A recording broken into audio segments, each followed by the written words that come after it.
seekor kerbau yang akan dikurbankan tiba-tiba lepas dari tali saat dititipkan di pondok pesantren.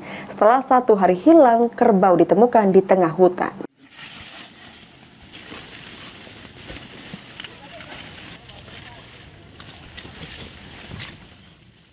Warga dan santri Pondok Pesantren Ma'had Usmani daerah Desa Muara Baru, Kecamatan Kayu Agung, Kabupaten Ogan Komering Ilir bernafas lega karena sejak 1 hari lalu seekor kerbau milik Jumli, warga Dusun Anyar yang dititipkan untuk kurban terlepas dari tali dan hilang. Kerbau dengan bobot 200 kg lebih itu ditemukan dalam keadaan lemas di tengah hutan Kelurahan Tanjung Rancing pada Senin siang. Pimpinan Pondok Pesantren Ma'had Usmani, Soimari Usman Al-Hafiz, menerangkan bahwa kerbau tersebut memang liar dan dititipkan sejak lama di pesantren untuk dikurbankan.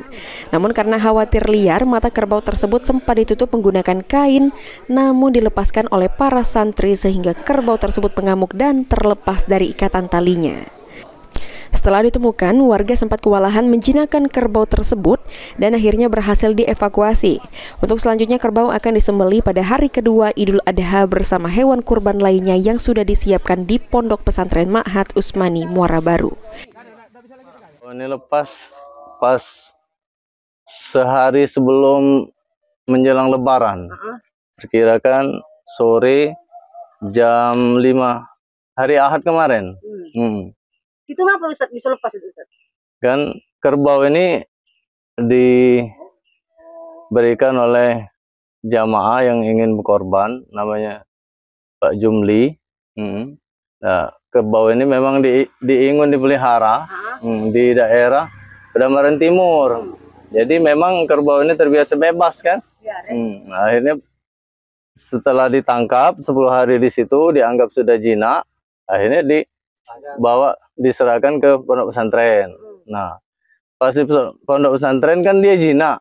Nah, anak-anak santri ini kan ya seneng mainkan kerbau itu kan.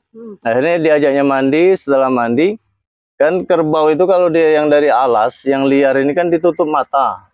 Nah, sama anak-anak santri ini dilepas, dibuka, tutup matanya tadi kan.